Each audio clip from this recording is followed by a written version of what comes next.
بسم اللہ الرحمن الرحیم۔ شروع اللہ کے نام سے جو بڑا مہربان نہایت رحم والا ہے۔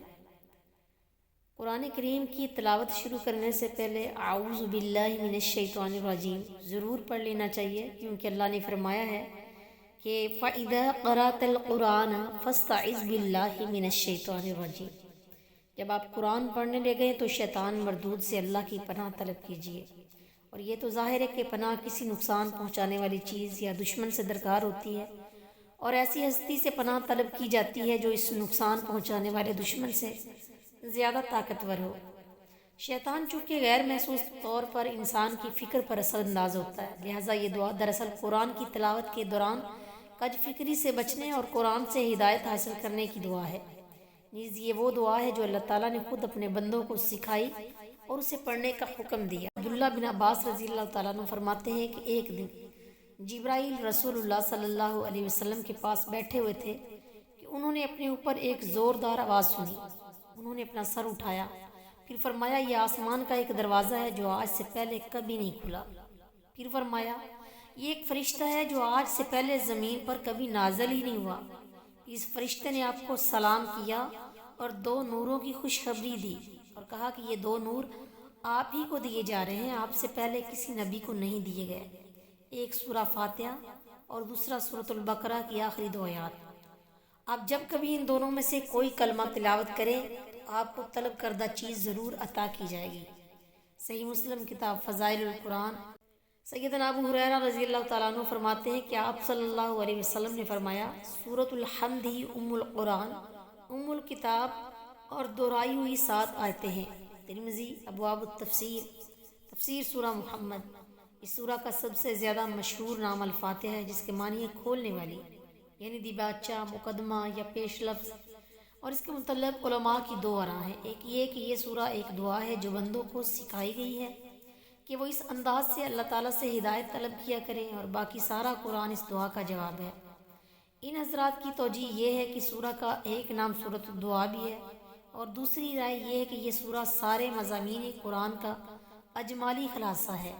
پھر اس سورہ کا خلاصہ آیت ایاک نعبد و ایاک نستعین ہے۔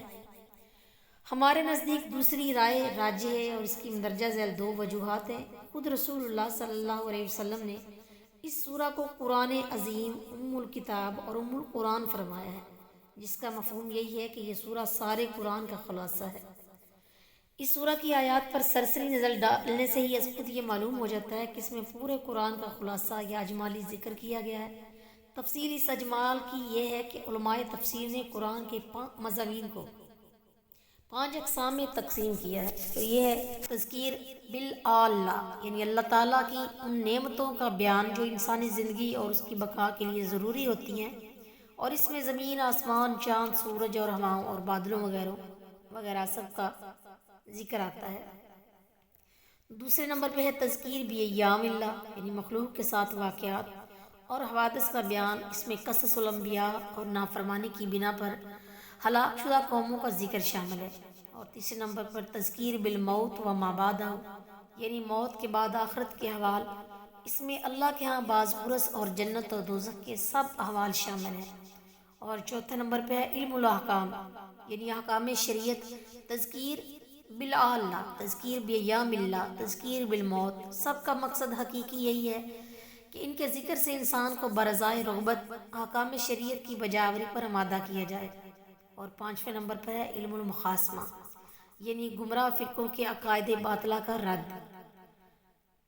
اب دیکھیے سورہ کی پہلی 3 آیات میں، یعنی بسم اللہ الرحمن الرحیم سے لے کر دوسری بار الرحمن الرحیم تک اللہ تعالیٰ کی ربوبیت عامہ اور رحمت کی وسعت کا ذکر ہے، اور یہ تذکیر بآلاء اللہ کے ذیل میں آتی ہے۔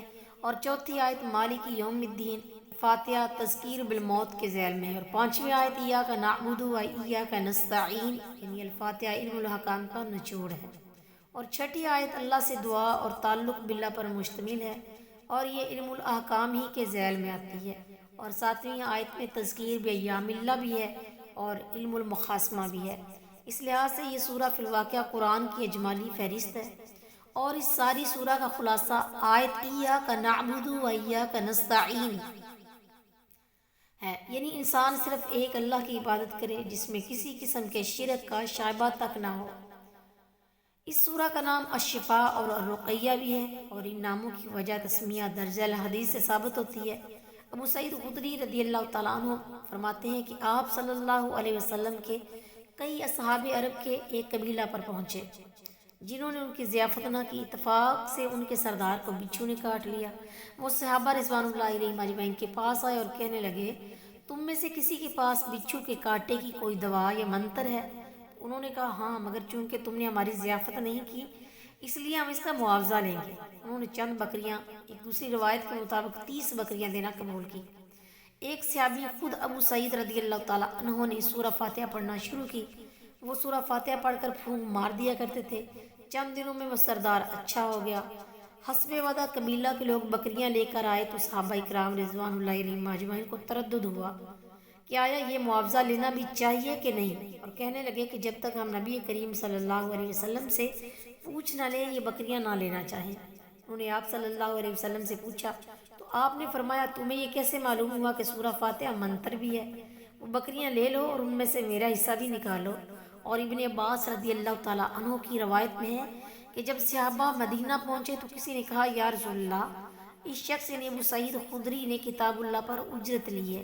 آپ صلی اللہ علیہ وسلم نے فرمایا، ان احق ما اخذتم علیہ اجرا کتاب اللہ، تمہارے لیے اجرت لینے کی سب سے زیادہ مستحق تو کتاب اللہ ہی ہے۔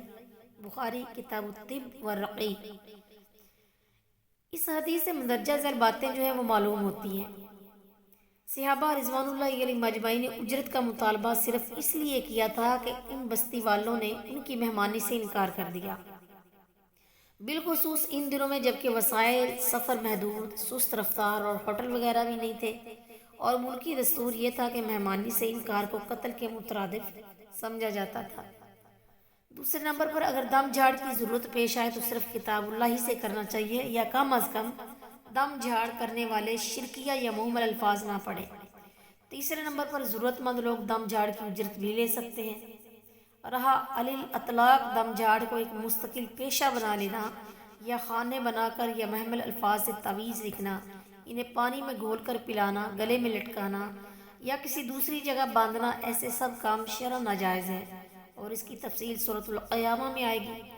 نیز اس سورہ کا نام سورۃ الصلاۃ اور سورۃ الدعاء اور تعلیم المسئلہ یعنی مانگنے کے آداب بھی ہے۔